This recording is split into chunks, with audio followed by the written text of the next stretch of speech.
धरती पर आने के लिए बेचैन है एलियंस। वैज्ञानिकों को भेज रहे हैं रेडियो सिग्नल्स। क्या ब्रह्मांड में एलियंस का अस्तित्व है? क्या एलियंस किसी ग्रह पर रहते भी हैं? क्या वो धरती पर आने की कोशिश कर रहे हैं?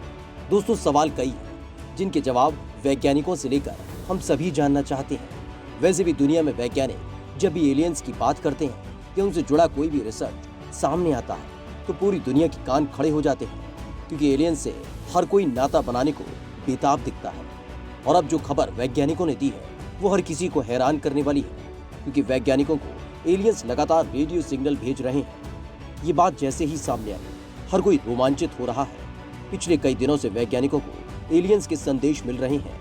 वैज्ञानिकों को पहली बार हमारे सौर मंडल के बाहर के एक ग्रह से रेडियो संकेत मिले हैं। ये संकेत 51 प्रकाश वर्ष दूर स्थित प्लेनेट सिस्टम से आ रहे हैं, जिससे साबित होता है कि पृथ्वी के अलावा भी किसी दूसरे ग्रह पर जीवन है। इनके संदेशों ने एक नया सवाल उठा दिया है कि क्या एलियंस धरती पर आना चाहते हैं?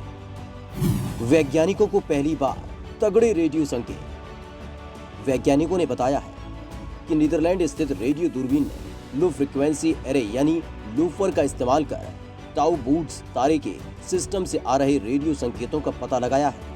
इस तरह के सिस्टम में एक बाइनरी स्टार और एक एक्सोप्लैनेट होता है। टाउ बूट्स प्रणाली में दो तारे और ग्रह हैं, जिसमें एक गैस से बना ग्रह चक्कर लगा रहा है। इसे गर्म बृहस्पति के नाम से भी जाना जाता है। वैज्ञानिकों की इस टीम को जैक टर्नर लीड कर रहे हैं। जैक टर्नर कॉर्नेल विश्वविद्यालय में शोधकर्ता है। उनकी टीम में फिलिप जर्का और जीन मैथियास ग्रिसमियर हैं। इनकी एलियंस पर की गई रिसर्च साइंटिफिक जर्नल एस्ट्रोनॉमी और एस्ट्रोफिजिक्स में प्रकाशित हुई है, जिसमें बताया गया है केवल टाउ बूट्स ग्रह प्रणाली से ही निकल रहे रेडियो संकेतों का पता चला है। ये रेडियो सिग्नल ग्रह की चुंबकीय क्षेत्र की ताकत और ध्रुवीकरण की वजह से प्राप्त हो रहे हैं। एलियंस की दुनिया का खुलेगा राज। वैज्ञानिक जैक टर्नर ने बताया है कि रिसर्च में एलियंस की दुनिया को लेकर कई चीजें सामने आई हैं। इसके माध्यम से एलियंस की दुनिया का अध्ययन करने की संभावना बढ़ जाती है। रिसर्चर ने कहा कि अगर आगे की खोज में इस ग्रह की पुष्टि हो जाती है तो सौर मंडल के बाहर के ग्रहों का पता लगाने का एक नया मार्ग खुलेगा और सैकड़ों प्रकाश वर्ष दूर की दुनिया के बारे में जानने का नया तरीका मिलेगा। पृथ्वी का चुंबकीय क्षेत्र सौर तूफानों के खतरों से बचाता है और इस ग्रह को जीवनदायक बनाता है।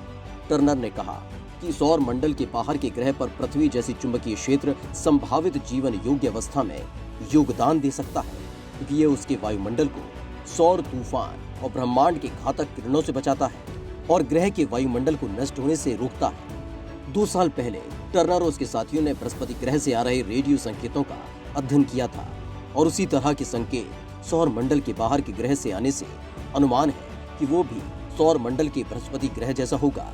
बृहस्पति और अन्य ग्रहों से आने वाले रेडियो संकेत के नमूने ब्रह्मांड में पृथ्वी से 40 से 100 प्रकाश वर्ष दूर स्थित ग्रहों का पता लगाने में मददगार हैं।